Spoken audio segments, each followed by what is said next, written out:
Hi, everyone. This is Dr. Tracy Jones. Welcome to the Tremendous Leadership Podcast, Leaders on Leadership, where we pull back the curtain on leadership. Our guest today is Michael Gelb. Michael's the author of 17 books, including the international bestseller, How to Think Like Leonardo da Vinci. He is a genius, a creative, a visionary, and he helps work with other people to bring out the genius in them. And you are just going to love listening to what he has to say about the price of leadership and the role creativity and curiosity play in that. Stay tuned.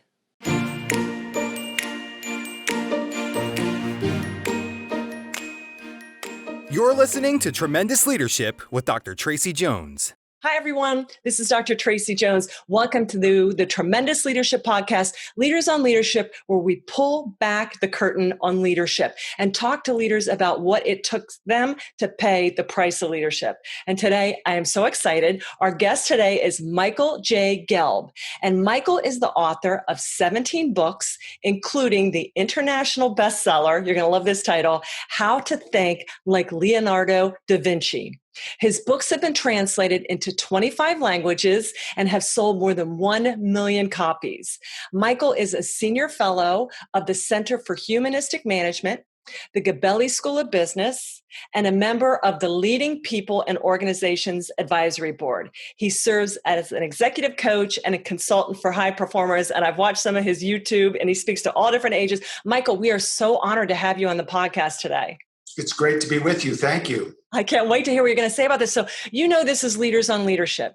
And so we're really pulling back to, the really tougher side of leadership where you separate the wheat from the chaff, the sheep from the goats.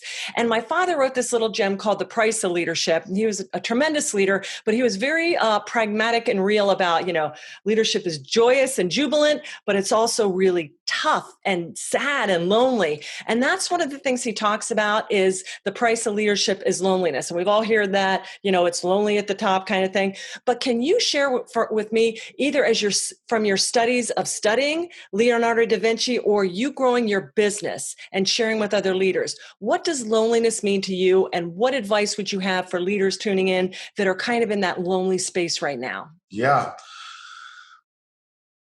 Well, let's start with Leonardo da Vinci, because I often refer to him as perhaps the loneliest person who ever lived. And the reason is he was so far ahead of his time in so many different ways.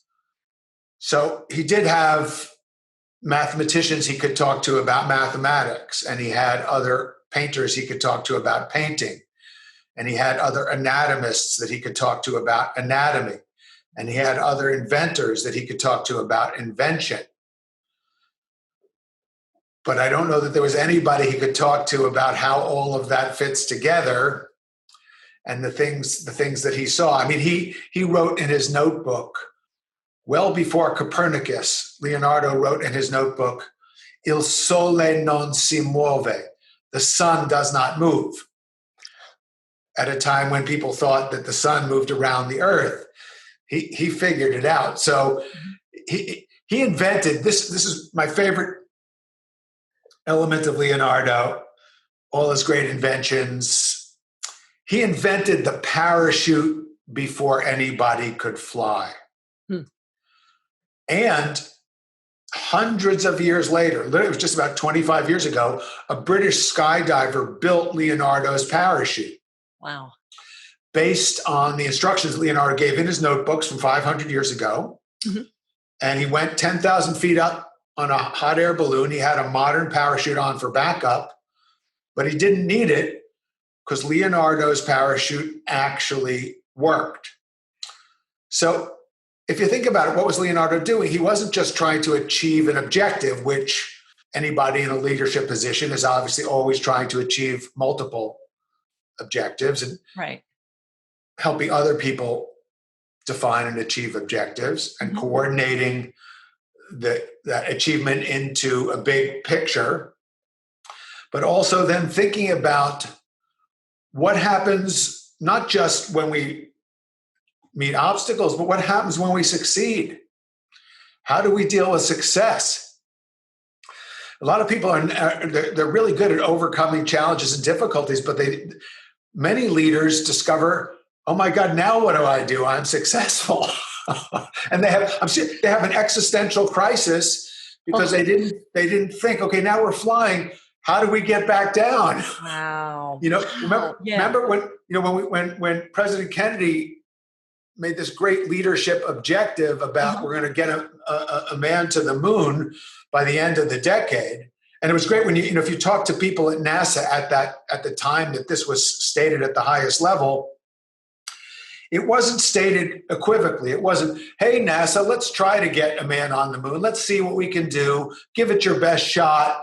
It was, it shall be, it is done. It's done. And bring him back safely was really important part of that instruction.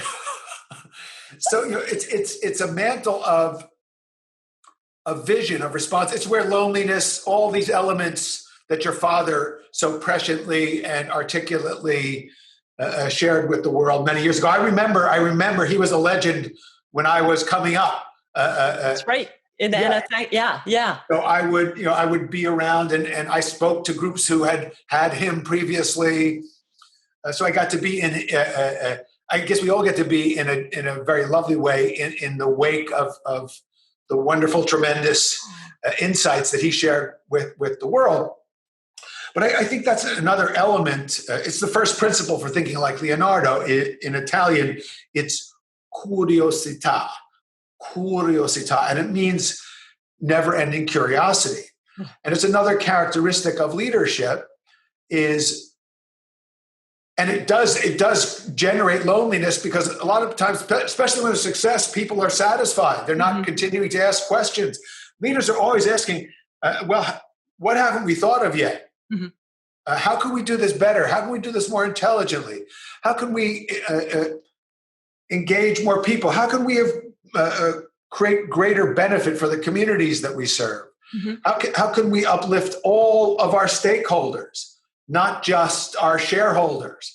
So these are questions that the more comprehensive, systemic, visionary, and compassionate and humanistic your question, the lonelier you will be, because you can have a false sense of community if you just say, how can I squeeze as much out of the system as I possibly can? Mm-hmm. Unfortunately, there's a lot of people who will kind of go along with that and collude with that, and you can feel that you are being societally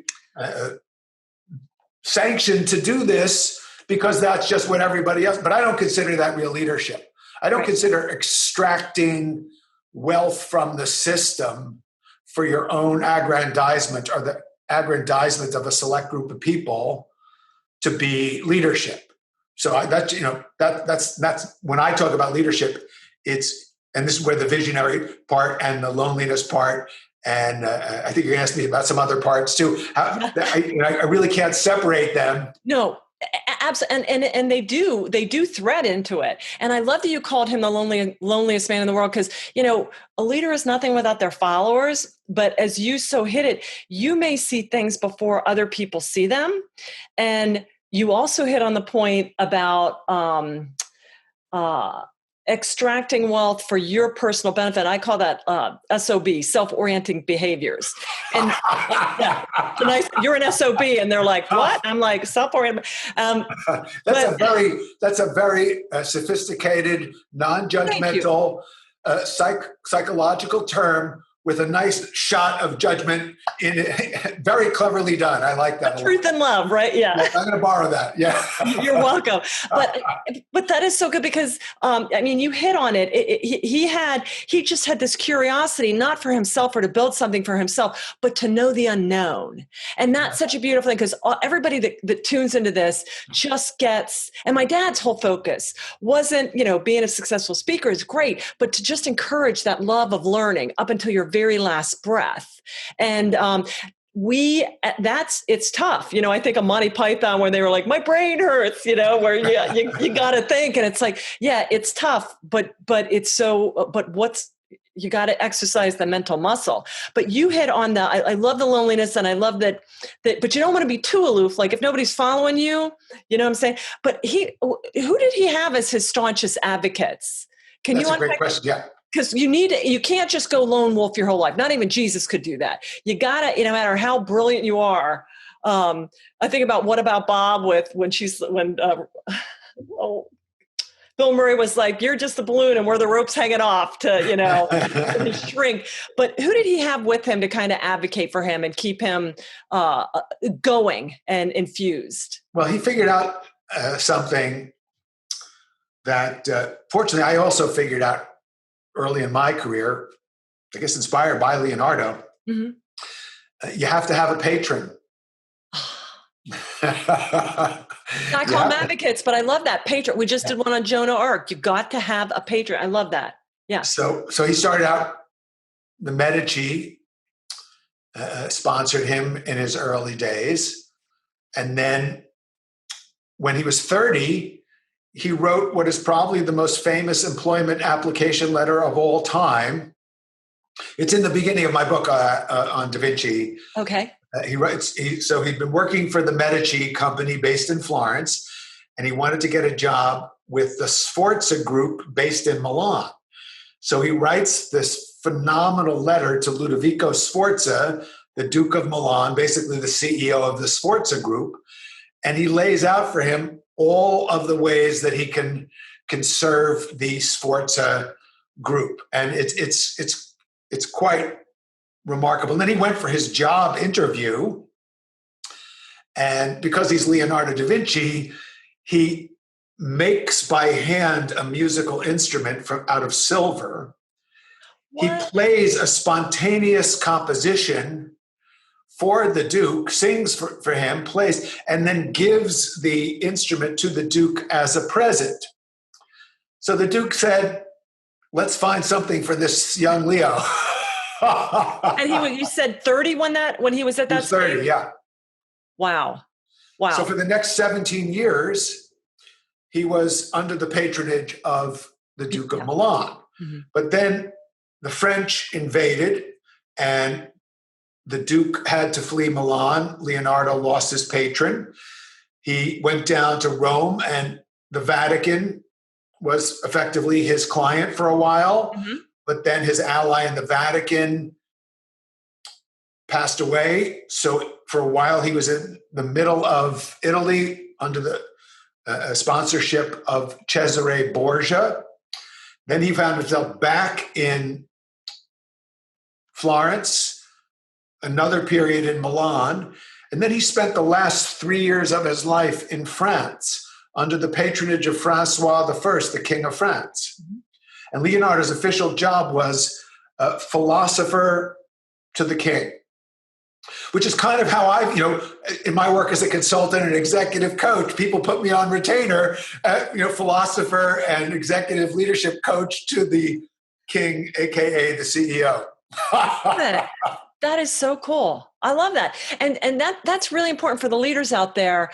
Even if you see it all, you have to have an enabling context. You have to have the resources and the means. Otherwise, it's in you, but you got to have somebody, monetarily or to go in and advocate for you or champion you.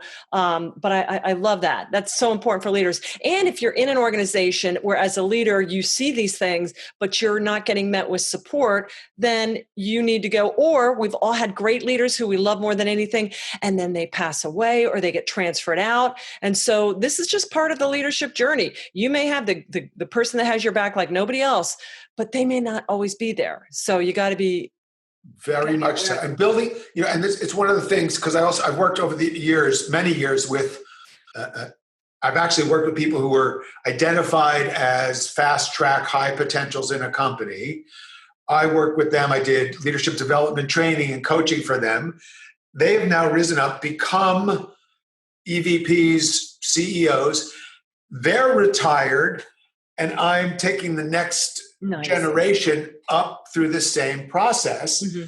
And one of the things that is critical for that long-term success is identifying your allies, identifying mentors, identifying the people who get you, who want to support you and help you, and those that creates a through line for the success of your career. Even when you meet, I've seen people meet with tremendous misfortune, setbacks, and grave difficulties, but that's another place where loneliness comes in and difficulty. And if you're aspiring to do something great, it's funny. I had a client. I worked with him. He was a division director in C&P telephone company in Washington, D.C. area. And then he rose up to become the CEO. Okay. So he had 8,000 people in his organization. And then working together, we focused on the next leap of his career. And we mapped out what would be the ideal thing for him to do. And amazingly, he got to do the next thing, which was the ideal thing for him to do. He became president of National Public Radio. Then he went on to become the United States ambassador to South Africa. And then he moved, he didn't really retire. He just moved and started a foundation in New Mexico. And I'm still friends with him to this day. He's a fabulous guy. But what's great is if you look at his career, we always used to joke about it looks like it was just this continuous meteoric rise. You know, if you read the resume and just read president of this, CEO, president of that, ambassador of this, head of this foundation, author of this book, it just looks like a storybook, except he'll tell you there was suffering, there was grave disappointment, there was heartbreak, there was betrayal, there was drama. Oh, yeah. Yeah. Hello, it's never going to happen without that. It's not. And it doesn't make you, it doesn't bring out the greatness in you, that adversity. You know, I've never met a great leader with an easy past. I mean, what war stories do you have? You haven't even gone to battle yet. So, I mean, but I love for you're specifying for leaders that it does take time. There are, and again, this just hits me the older I get, there are certain entities and people that will bring out the best in me. And then there are ones that this is just not going to work. And rather than continually fight, it's good to just be self-aware and just be fluid enough that you really want to find those people that are just going to challenge and champion you. Because if you're lonely for extended amounts of time, something's not right. Either you really got to clean house and start from anew, or you're in the wrong environment or something. Wouldn't you agree? Well, it's a tricky thing because on the one hand, if you're a genius, by nature, you may be lonely because it just means especially if you're a big picture genius, people may not understand you because you're so far ahead of them. So right.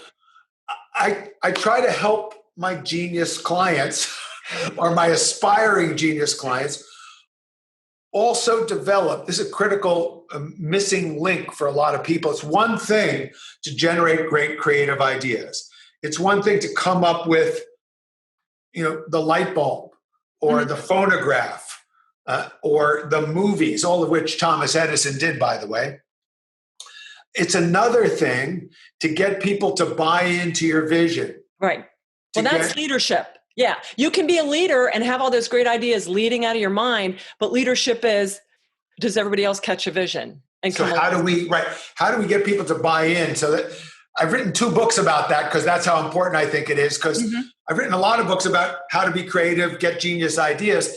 But if you can't get people to buy into those ideas, well, then you may die alone and penniless, and we prefer it. That's not that much fun. It sounds romantic when we write the novel about your life, but I'd rather you die fulfilled, wealthy, endowing all sorts of foundations and charities with a happy family and a beautiful life, fulfilled. So that's my intention, and it's my intention for everybody I touch. I love it. Well, one of the nicest things, and you refer to my father as living in his wake, that's one of the coolest things I've ever heard that phrase. So yeah, a genius will leave that legacy where people keep, shoring up and picking different pieces of it. So now you talked about your friend and talked about, there was a lot behind the scenes. The next price my father talks about is weariness. And, no matter how passionate and visionary we are, we're mere mortals. And there's always going to be some people that are doing more than their share and ones that aren't. Can you share how you or what you saw at a Leonardo da Vinci where he just put that grit in and stay with his nose to the grindstone? Because I think genius people think you're just an idea person, but not every idea that you're going to have is going to work. So I'm so glad we're talking about this because it's so important. So for more than 10 years, I co-taught at University of Virginia, Darden Graduate School of Business with a brilliant professor, Jim Clausen. Mm-hmm. And Jim wrote a book called Level 3 Leadership. And our course was called Leading Innovation. And the first line of Jim's book is leadership is about managing energy. Wow. First in yourself and then in others. Man. So how do you manage your energy? The best way to manage your energy is to have a higher purpose. Mm-hmm. If you have a higher purpose, if you're doing something beyond just being an SOB, yeah. right? If you have a higher purpose to make a difference in the world, to uplift other people's lives, that gives you tremendous energy. And if the people in your organization feel that they're there for more than just a paycheck, that they're part of a team, that they're enriching the lives of their customers, that they're doing something that they care about and believe in, that they're really meeting a genuine human need, mm-hmm. that generates tremendous energy. But even then, you can get weary. It's a long road. You get pandemics show up. Things happen that you don't expect. And how do you recover quickly? How do you regenerate your energy? Mm-hmm. So, Leonardo talks about this, and I've actually found this in my studies of geniuses throughout history. They understand the importance of recovery, resilience, recharging, resting. Thomas Edison used to take 2 naps a day mm-hmm. on his desk in his office. Mm-hmm. He would just lie down on the wooden desk. He used to put Watt's Dictionary of Chemistry as a pillow. And all of his coworkers say that every time he woke up, he seemed to know even more about chemistry. I believe it. Right? Leonardo da Vinci says to his students in his, when people say, how did you write this book? How to Think Like Leonardo da Vinci? Did you just make this up? No, I read Leonardo's notebooks. And I'm reading, but I had a question in mind. What's the advice he's giving to his students? Yes. And then translate it into contemporary terms. So Leonardo says to his students, it is good in the midst of the intensity of your work that you should take a little relaxation. And then he suggests things like walk in nature. He says, then come back to your work and you will see it with fresh eyes. So that, understanding this rhythm between total intensity and really letting go and really resting and relaxing. And so, I taught my clients meditation before it was fashionable. Mm-hmm. I started teaching meditation to senior executives at a retreat in Le Mirador in Vevey, Switzerland in 1979. And, nobody had ever heard of it or knew anything about it. And there was not all the scientific research about it. I said, just do it. If you feel better and you have more energy, you'll keep doing it. If you don't do it again. Mm-hmm. So fortunately, a lot of them have been doing it since then. Because, and the great thing is now is we have this incredible cornucopia of methodologies, all of which have scientific validation. So mm-hmm. I don't care if you want to do mindfulness, yoga, pranayama. I personally teach Tai Chi and Qigong mm-hmm.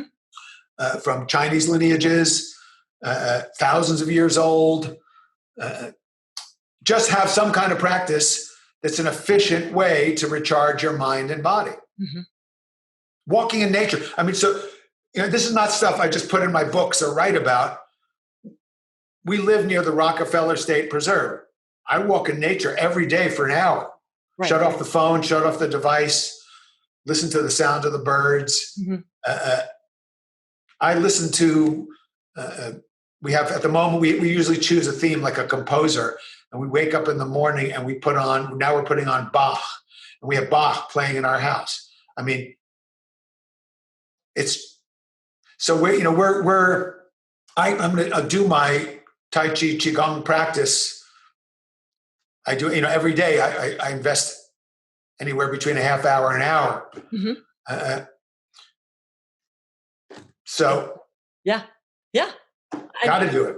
Yeah. And I mean, that goes back to that kind of concept of Sabbathing. You just gotta, and people say, well, I can't do it. I don't have time. And I'm like, yeah, you do, because you prioritize. It's, rest and restoration, you schedule that too. You know what I'm saying? You don't just let it, but you got to really jealously guard that. And I find the more I take time for that, the more productive I am in my productive times. And this point of, just shutting off and recharging, because you can't hear the genius if it's noisy and you're too tired. And think about, where are you and where's everybody when they get their best ideas? It's not at work. It's in the shower. On the treadmill, walking in the So we get people literally keep a notebook with you mm-hmm. at the place where you are when you get your best ideas. Mm-hmm. And record your ideas. Right. And the more you record them, the more ideas you get. And, if we look at disasters, so-called human-caused disasters, things like Chernobyl and 3 Mile Island, and frequently the human disasters, the Challenger and mm-hmm. the other space crashes, they're caused by one of two things. Mm-hmm. Fatigue. So people did not have enough rest and recharging, and they were just fatigued, so they just made mistakes. Mm-hmm. Or people did not feel free to speak up. Mm-hmm.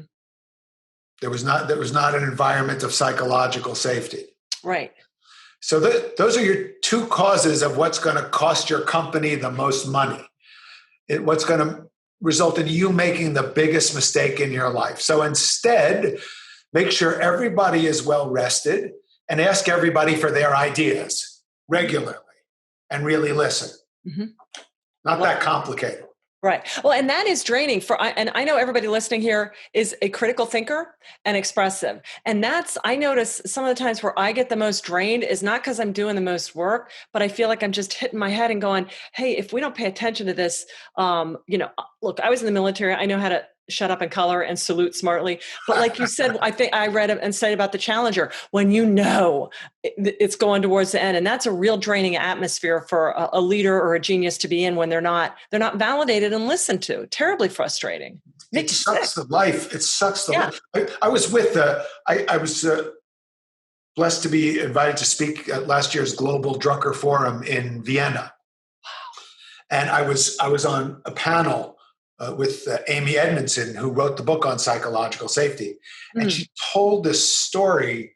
I forget which disaster it was, but she actually showed the video where they were doing the interview with this poor fellow who was in the meeting, who saw the technical flaw that ultimately wound up killing our pilots. Mm-hmm. This horrible tragedy. He was in the meeting and he said, I just couldn't speak up. I just couldn't. He said, they were up here and I was down there.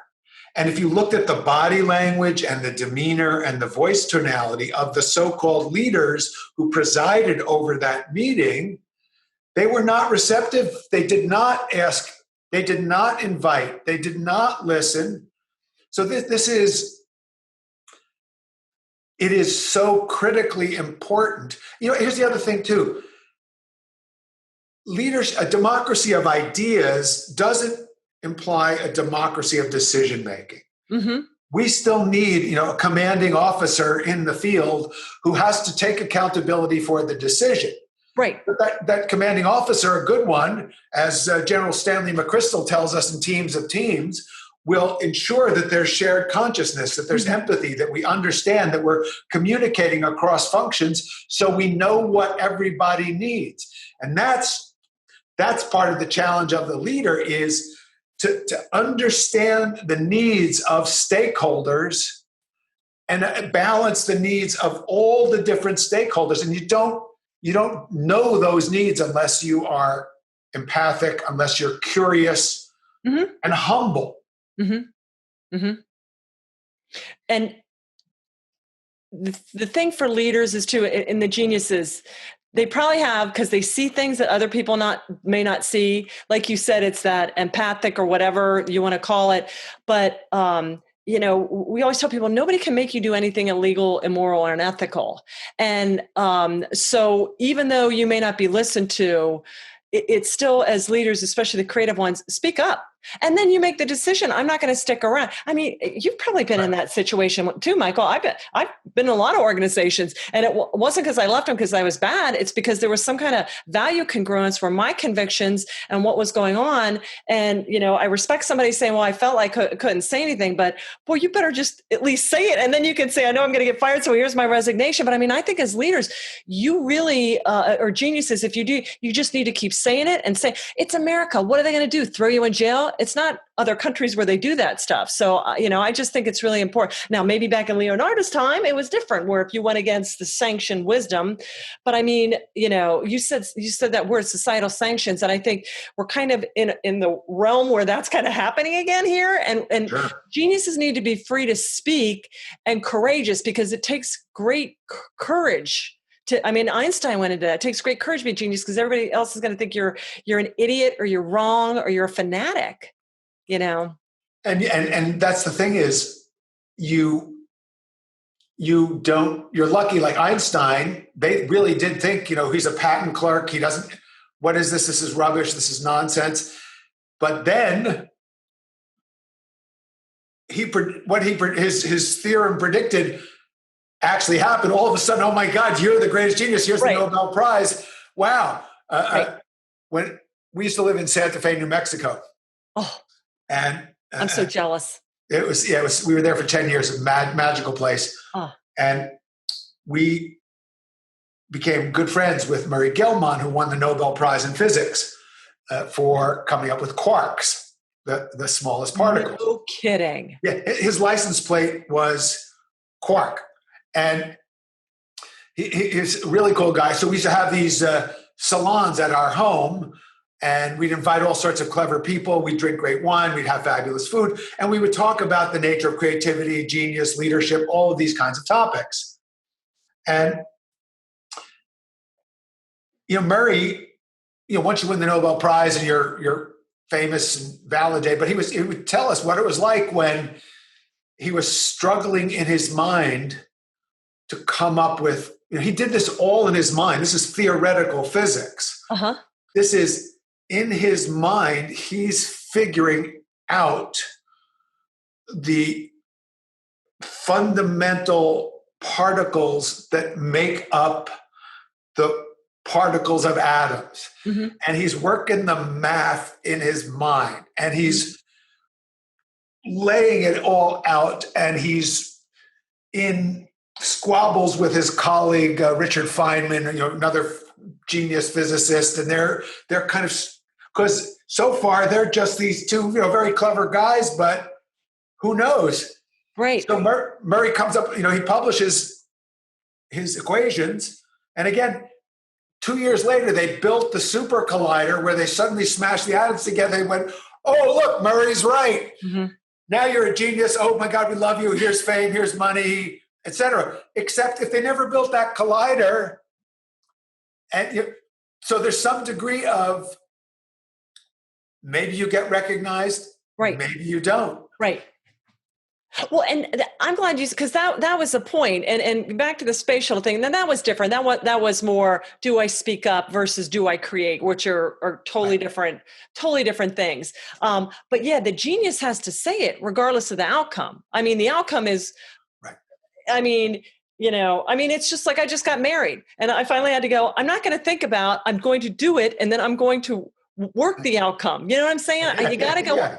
Got to go, because otherwise I could imagine every different thing and go, no, not going to do it, not going to say anything, not going to abide by the rules of whatever the covenant is. But it's like you do it because you said you do it. And when you're that genius and you have that gifting and that coding and those experiences, you can't put a cork in it. It's coming out. Right. Well, because you're loyal to higher principles. Yes. So, yes.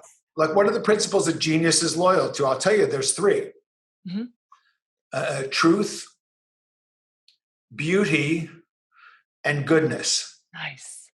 And they all go together. Yes. So Murray used to say, it's quite amazing that in theoretical physics, a theory that is beautiful is more likely to be true. Mm-hmm. Wow. Yeah. And then you do have that higher grounding, the absolute, and people are like, well, life is whatever you make it. Yeah, you have choices, but there are still absolute truths, theological truths, physical truths, existential, there still is a grounding in this. It's not just freeform mayhem. And so I love that. I love, there's quirks, but there still is structure, and order is a beautiful thing. And uncovering and discovering all of the unknown. We only know what tiny little sliver of the known do we know. And it's just so beautiful. And people finally open their minds, and it is so humble. Who am I reading? A book called The Humble Approach, John Templeton. Brilliant. Oh, yeah. I read this book and I'm like, are you kidding me? Just economist, a genius. Yeah. And just his approach to what is unknown, and how the hubris of thinking that, well, that's stupid, or we already know anything, or I'm going to get lazy, and just, what the mind, we haven't even begun. The greatest creation in all of the universe is right here between our ears, and what we can unlock with that. It's just unbelievable. But see, it didn't come with a manual. No, that's why I had to write How to Think Like Leonardo da Vinci. I love it. Well, I want to talk about that again. I want to talk about something I'll talk at the end about. Okay. So loneliness, weariness. Okay. So next, my father talked about abandonment, and abandonment kind of has that negative thing, but he's talking about we need to abandon what we want and like to think about in favor of what we need and ought to think about. So it's really this hyper focus that geniuses, I would say there's a lot of other people, geniuses out there walking amongst us, but they just can't land on something. They can't finish what they started, and they can't get, that conscientiousness dialed in. So can you share a little bit about that trait of abandonment? And when you see the calling and you decide to go all in, make that decision, as my dad would say, make it yours and then die by it. Can you unpack that for us? Yeah, I love that. So my interpretation on that is everybody's looking to do something. They want to do something. And every self-help guide or says 10 things to do. And if you go on the internet and say, what do I do to become a great leader? And what do I do to be a great achiever? And that's good. Look, it's great. It's great. It's much easier to have people who have an overabundance of commitment to achievement and help them be more balanced than people who are just lazy and don't want to do anything. But they never have the money to hire me, so I don't have to worry about them. My job is usually take these super high achievers, these driven people, and help them find more balance and more subtlety and more alignment with truth, beauty, and goodness in everything they do. Love it. So frequently, the key to that breakthrough wisdom is becoming aware of habits that don't serve you and don't serve your higher purpose, and freeing yourself from those habits. And that can be habits, we think not just obviously addictive habits, which are disastrous, but habits of thinking, habits of negative thinking, habits of judging other people, habits of, like a really simple thing to give up right now is check the news once a day, move on. I don't care where you are on the spectrum. Focus on what you're going to create, how you're going to make a better world. we just save everybody lots of energy.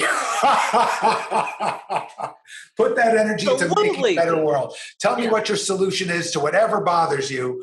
Focus on the solution. What are you doing now? How are you helping other people? So that's one big thing. We want just stop checking your phone. Get off social media. Amen. Just to give a practical example, just this is not just some theoretical, subtle. This is very practical. Mm-hmm.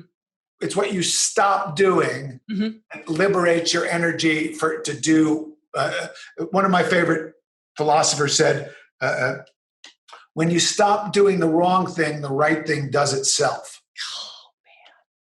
That's F.M. Alexander.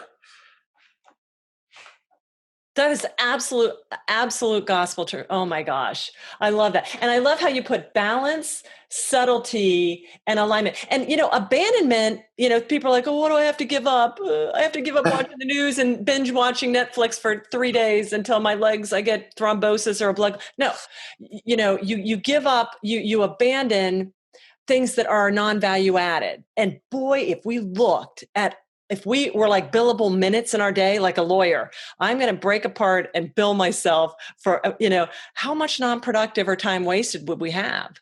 It's just, yeah. And I think some people really focus so much on success, but like you said, that's great to look at. What do you have in that's still pulling you away, non-value added stuff, and you need to get rid of that, because then you get that resiliency, that time, that energy, that you said. So I had a coaching client. I did a 3-month intensive with him, and brilliant guy who wanted to become a full-time professional coach, but he had been an officer in the Air Force, and he's a professional pilot. And really, so if he's an officer in the Air Force, he's a professional pilot, he's a great achiever. That's not an issue. This is a guy, you would want on your squad in any attempt to accomplish anything. Right. But he was looking into making this transition to become a full-time executive coach. So he was asking me to coach him in his transition to become a coach. Mm-hmm. And what I had him do this exercise that I invite everybody to do, is look at all the areas of your life, right? Your relationship, maybe if you're married or have a partner, your children, your parents, your friends. Look at your relationships. Look at your work, your career, your business. Look at your spiritual life, your sense of connection with something greater than yourself. Mm-hmm. Look at the hobbies you have and the things you want to learn. Look at the places you want to travel. Look at your health. Mm-hmm. Mm-hmm. And then ask yourself in each of these areas, because I'm sure everybody's already written out all their goals. We're dealing with achievers here, so they already have goals and they know to make them specific with a timeline and all that stuff. But try this. Ask yourself, how do I want to feel in each of these areas of my life? How do I want to feel? My friend Jim Clausen said that somebody asked him that question. He was a high achiever, PhD, scholar, professor. Mm-hmm. Somebody asked him that question. He said it rocked his world. Mm-hmm. He actually wrote a book called Powered by Feel. Mm-hmm. And what he found is people who perform at the very highest level, they're so engaged. They're in what Csikszentmihalyi calls the flow state. Mm. And in the flow state, time disappears. People feel completely engaged. And I know I like, and this is a thing I have in common with your father, because I bet he was like this. When am I most in the flow state? In front of 1,000 people. Mm-hmm. I have to watch the clock, and I'm being paid to finish on time. I always finish on time. I stay in touch with the current clock time reality, but I have to be conscious about that, because time is gone. I'm in bliss. Right. So then you ask yourself, well, okay, so I know how I want to feel when I'm doing that. How do I want to feel when I'm spending time with my kids? Mm-hmm. How do I want to feel with my parents? How do I want to feel with my wife or my husband or my boyfriend or my girlfriend? How do I want to feel about my health? How do I want to feel when I wake up in the morning? How do I want to feel when I go to sleep at night? Mm-hmm. And if you can articulate, start with just a few key words in each area of your life. How do you want to feel? That's a key to happiness and fulfillment and high performance from a non-driven, inside out and joyous perspective. Okay. And because you were dealing in that case with people that are already executors. Right. So if you have an executor that just needs focused on, because I was in the Air Force too, and we call it, you don't want to be all thrust, no vector. You don't just want to be like, you got put those afterburner nozzles so you can, go up. But if you're dealing with people that, and there's a lot of people, for all, you know what I'm going to say, that say, I'm in pain, I'm in dissonance, but it's not, I want to feel different. My family is dysfunctional. My health is shot. Yes. I hate work. And they know that this is a bad feeling. But what do you do for people, or are they just in that state where until you want it bad enough to care, you can't get into the unlocking your genius, right? Because this still falls on them to actually put the plan in motion. Yeah. I mean, a lot of times people are, this trauma doesn't just mean that you have PTSD because you were in a war. Mm-hmm. What we're realizing, what we're learning is that a shocking number of people grow up traumatized. Right. And there are many, many sources of trauma. And there's lots, and we're learning lots about how to heal trauma. And wow. So I mean, it's not particularly, I don't work with people specifically in that way. Yeah. I have a network of people I refer people to. Well, that's good. Yeah. And even for our listeners out there, if you feel like you're in this, then I mean, you said it, like, look at the trauma going through this pandemic for 4 months. People are genuinely, traumatized by it. And so, but that's good to realize you need to get to that healing place before you can be well and get on life's journey. So, I mean, that's beautiful too. And if you're not healthy enough to ascend to the next peak, take care of that first. Well, you can fake it till you make it. Yeah. Shakespeare said, assume a virtue if you have it not. Aristotle said the same. Shakespeare was just poetically restating Aristotle. Mm-hmm. So, and the contemporary AA way of saying is fake it till you make it. But in other words, you can make behavioral shifts even before you are internally in alignment with those. Yes. And I recommend you do that. Great point.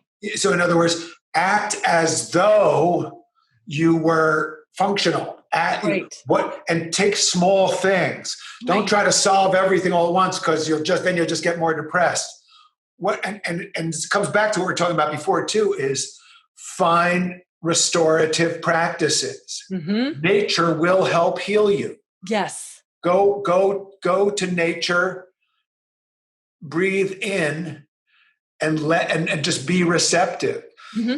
Ask, and I mean this, whatever your faith, even if you don't have a faith, even if you're an atheist, I say surrender to God anyway. Right. Because it's not working the way it is. Something has to change. So, you could call it the Tao, you could call it the Buddha, you can call it Christ. The inner dynamic of going beyond living as just a slave of your own tiny ego. Right. Right. Well, abandon that. Yeah. Well, and even if you say, well, I'm an atheist, I don't believe in God. Well, you believe in God. You are God.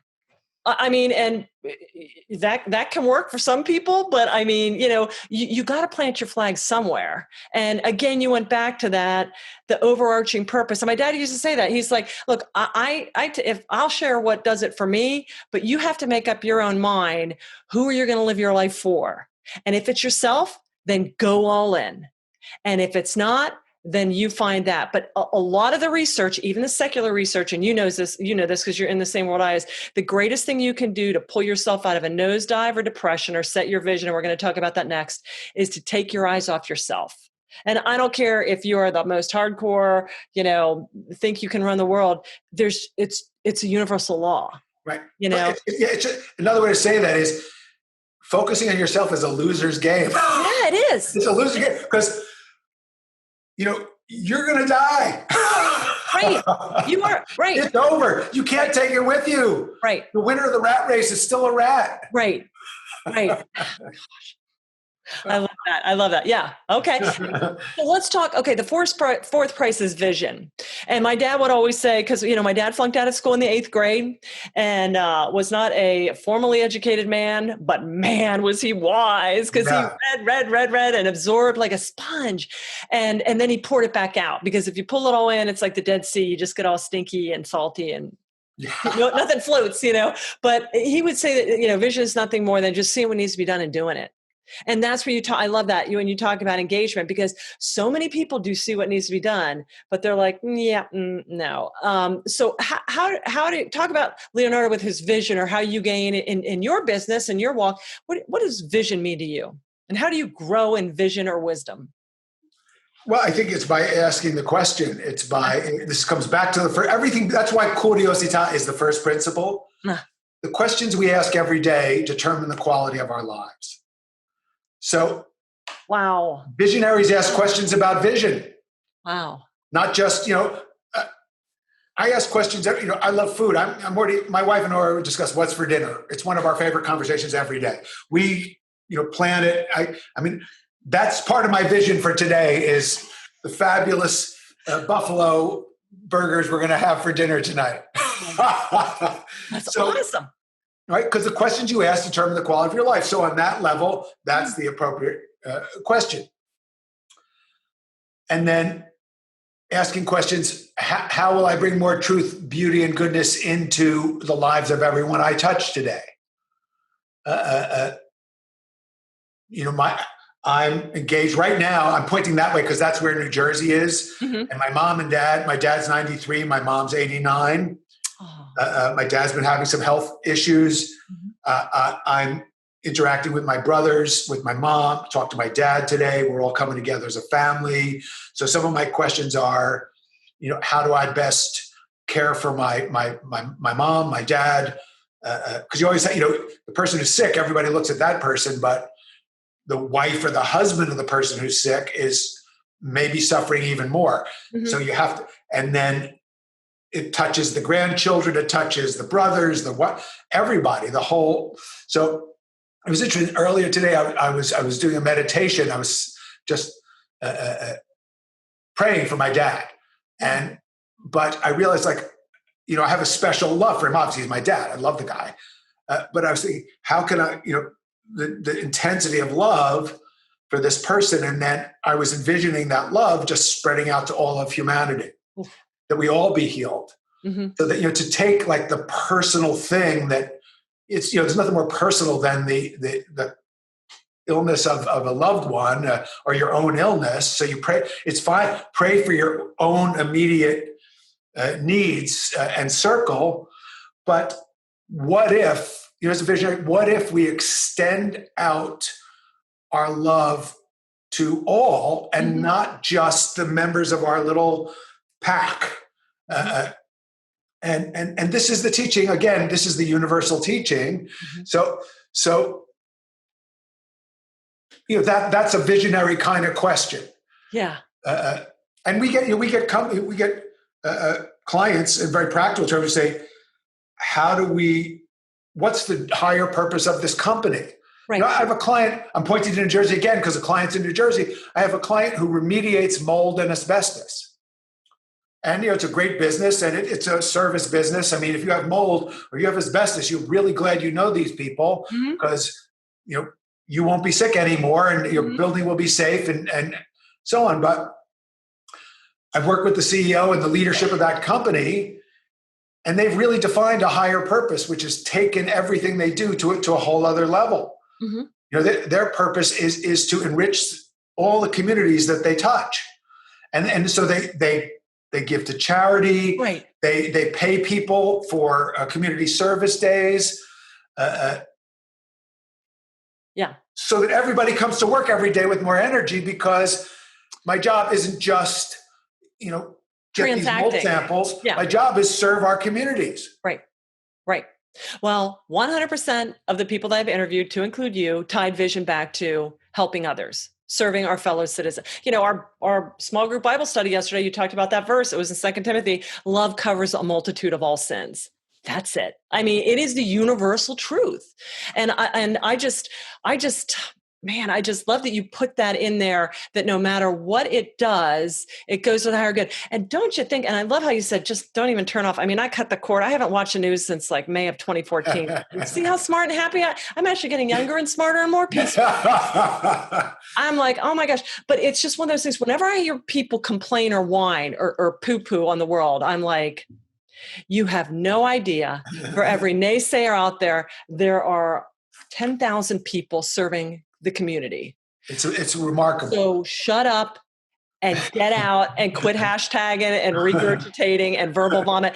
Get out there and you will see the beauty that is all around you. Yes, we have some real intrinsic things going inside of our hearts. We're human beings, okay? But we also have this great God seed in us where we have this capability to love and create and explore the unknown and help people. I mean, where does that come from? Get out and use it. Well, you know what Leonardo da Vinci's motto was, amor vincit omnia, which means love conquers all. That's it. Yeah, that's it.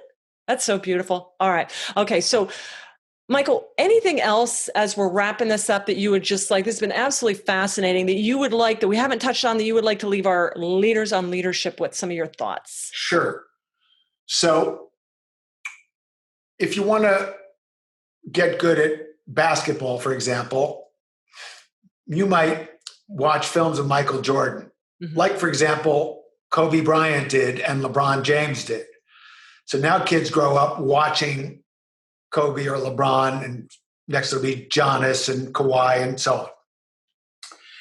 Because it's natural to want a role model and whatever it is you want to learn. You want to be a great basketball player, study Larry Bird, study Magic Johnson, study all the best players.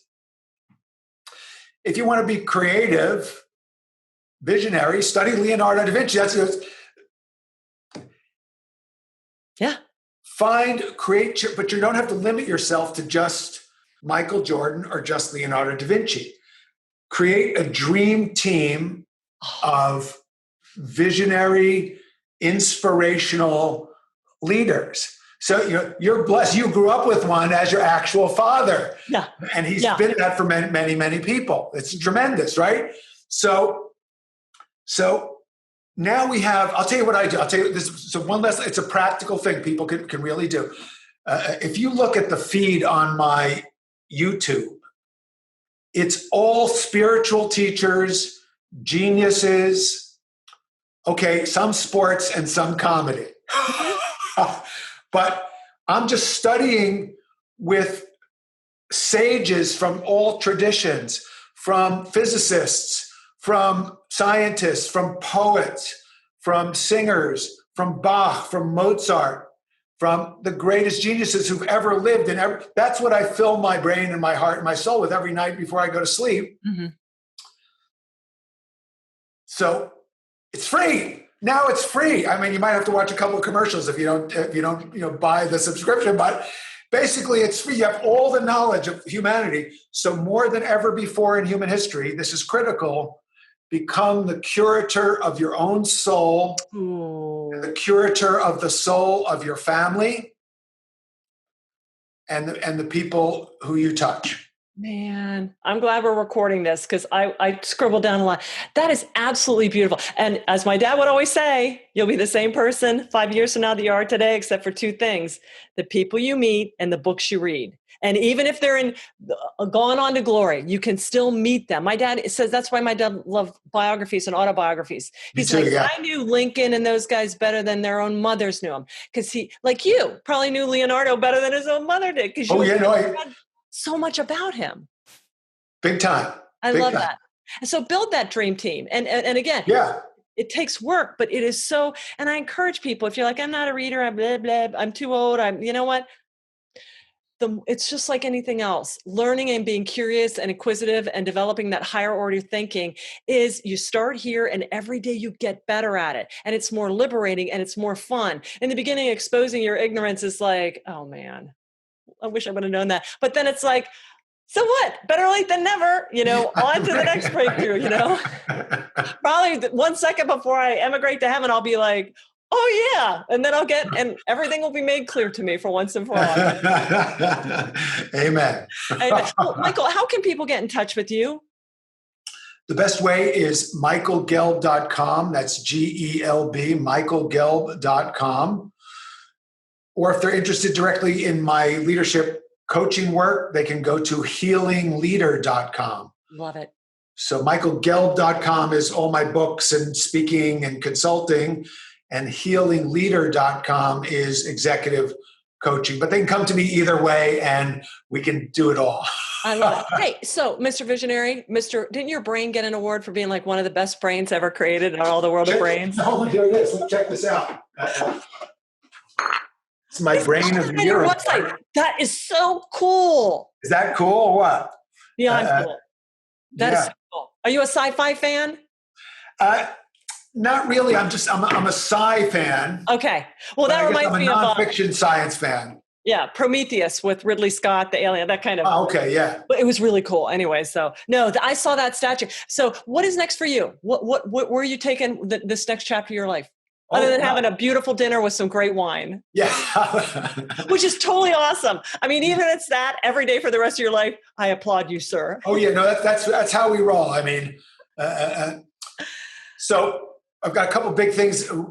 We're just completing the online video seminar on how to think like Leonardo da Vinci. So nice. Okay. People have been reading the book for 22 years, but it's time, I can't travel around to do the live seminars for the moment, but this video will give people the experience of being in my intensive 2-day live seminar. Wonderful. And it's going to be launched very soon. There's information about it on my website, on michaelgelb.com. Mm-hmm. And I also have a new book coming out in September called Mastering the Art of Public Speaking. I saw that too. Excellent. Wow. So you are truly a Renaissance man, just like your hero.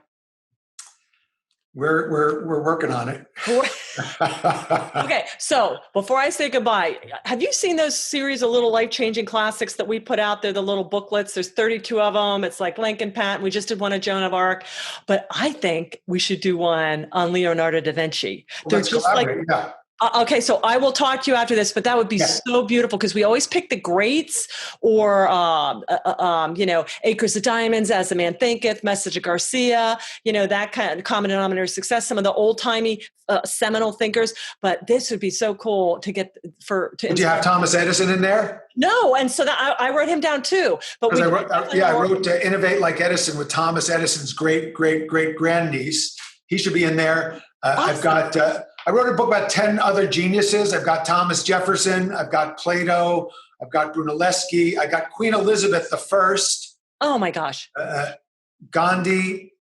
So we could even break it down to a series on each one of them because they're just those little $2 reads and they're just brilliant because people, just can power through them and tell them about it. But we'll talk about that after this is over. Cool. But, Michael, I can't thank you enough for this. Thank you. So much fun. It was so nice. I can't wait to listen and watch this back. And I thank you so much for sharing. And I'm so glad you got to know my dad. And I am honored that we are continuing the legacy and just what an inspiration you've been to me and what you've taught me and to everybody out there listening too. Thank you. Thank you. All right. To our tremendous listeners out there, I know our leaders on leadership. I know you really got some great food for thought. And I hope you're encouraged and inspired. I know you are. Thanks so much and have a tremendous day. Thank you for listening to Tremendous Leadership with Dr. Tracy Jones. Find out more about Dr. Jones at www.tremendousleadership.com. If you've been ignited by something you heard in this episode, let us know by leaving a review for Tremendous Leadership wherever you listen to podcasts, or by sending us a message through www.tremendousleadership.com.